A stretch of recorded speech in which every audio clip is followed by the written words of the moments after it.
گھر ہے عبادت گاہ ہے اس میں چھوڑ دو کچھ پیسے لے لو وغیرہ وغیرہ. عبد المطلب نے کہا کہ بھائی میرے جانور آپ نے پکڑ لیے وہ. اب وہ اتنی بلندی سے آپ کو دیکھ رہا تھا, اتنے اہتمام سے آپ کی شخصیت سے متاثر ہو رہا تھا, اس کے لیے یہ بات بڑی اچھبے کی تھی کہ آپ نے کوئی مطالبہ نہیں کیا. ایک چھوٹی سی بات کہنا سے چل جانو کہاں بیت اللہ کا مقام, کہاں چند جانوروں کی قربانی. اگر وہ جانور لے بھی جائے تو کیا حرج ہے, اور وہ جانور لے جانے کی صورت میں بیت اللہ بچ جائے تو اس سے بڑی بات کیا ہوتی. یہ اس کا خیال تھا. عبد المطلب نے بڑی عجیب بات, ایمان کی بھی بات ہے اور حالات کی فہم و فراست کی بھی بات ہے. انہوں نے کہا کہ بیت اللہ اللہ کا گھر ہے,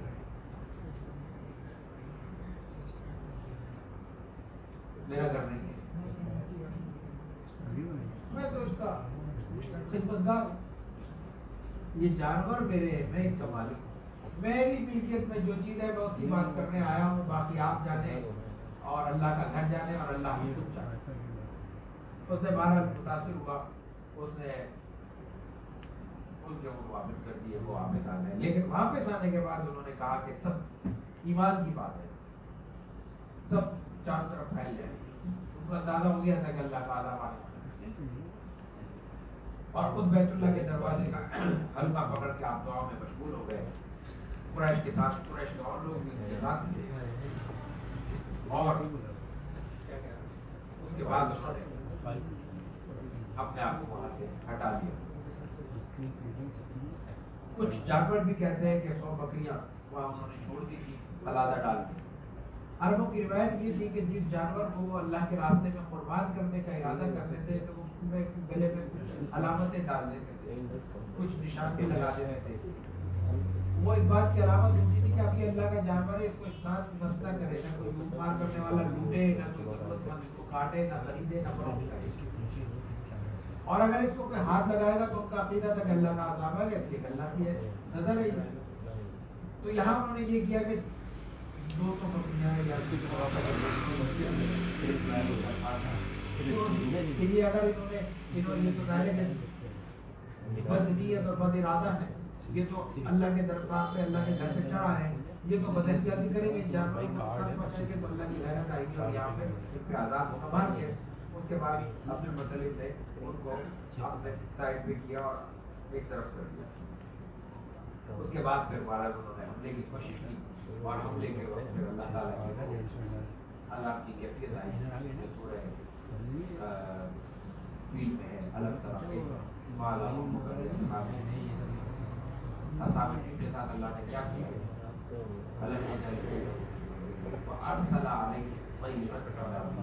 ابابیل ایک پرندے کا نام قرآن. ابابیل کیا تھا, کیسا تھا, روایت میں آتا ہے کہ وہ ایک کوئی پرندہ تھا اور اس کے بال کے بال آتے دکھائی دیے. ایک میں 3 کنکریاں ہوتی تھی, 2 بچوں میں اور ایک چونچ میں. وہ کنکری کہتے ہیں کہ چنے اور مزدور کے دانے کے برابر تھی. اور کہا جاتا ہے کہ یہ پرندے عجیب, قرآن تو ابابیل کہتا ہے لیکن یہ عجیب شکل کے تھے, اس کے پہلے نہیں دیکھے گئے. اور ان کے بارے میں کہا کہتے ہیں کہ یہ کبوتر سے چھوٹے تھے اور ان کے بچے سرخ تھے. یہ جس چیز پر بھی, چاہے وہ پرندہ جانور ہو چاہے وہ انسان ہو, وہ کنکری پھینکتے تھے, وہ کنکری جس پہ گرتی تھی, جہاں سے گرتی تھی وہ اوپر سے وہیں سے سوراخ کرتی تھی, زمین سے واپس اتر جاتی تھی. اور جس کو لگ جاتی تھی اس کے اعضاء گلنا اور سڑنا شروع ہو جاتے تھے. لوگ گرتے رہے, مرتے رہے, گلتے رہے, اعضاء جھڑتے رہے, اور جب دموں پہ وہ لشکر تہس ہو گیا. خود ابراہ کا یہ عالم ہوا کہ جب وہ سب کیفیت ہو گئی تو وہ واپس لوٹے اس کو لے کر. جو لوگ بچ گئے تھے, کہا جاتا ہے وہ ہٹا کٹا آدمی جب واپس یمن کے شہر صنعاء پہنچا ہے تو ایک انڈے سے نکلا ہوا چوزا معلوم ہوتا تھا, اور اسی کیفیت میں اس کا سینہ پھٹا پڑ گیا.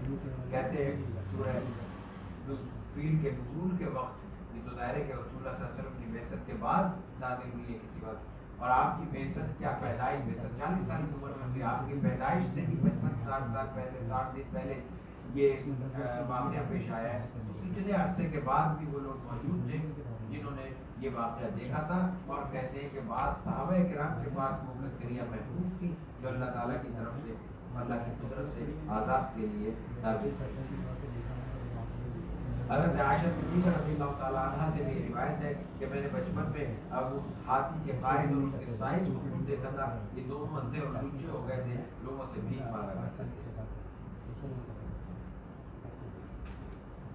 اللہ تعالیٰ نے اس وقت کچھ لوگوں کو زندہ رکھا، اکثر لوگوں کو رخصت کر دیا دنیا سے، وہ مر گئے، لیکن کچھ لوگ جیسے یہ ہر جگہ زندہ رہے اور علامت بن گئے، عبرت بن گئے، لوگ اس کو دیکھتے تھے اور اس واقعے کو یاد کرتے تھے اور خدا کا خوف ان کے دلوں میں پیدا ہوتا تھا۔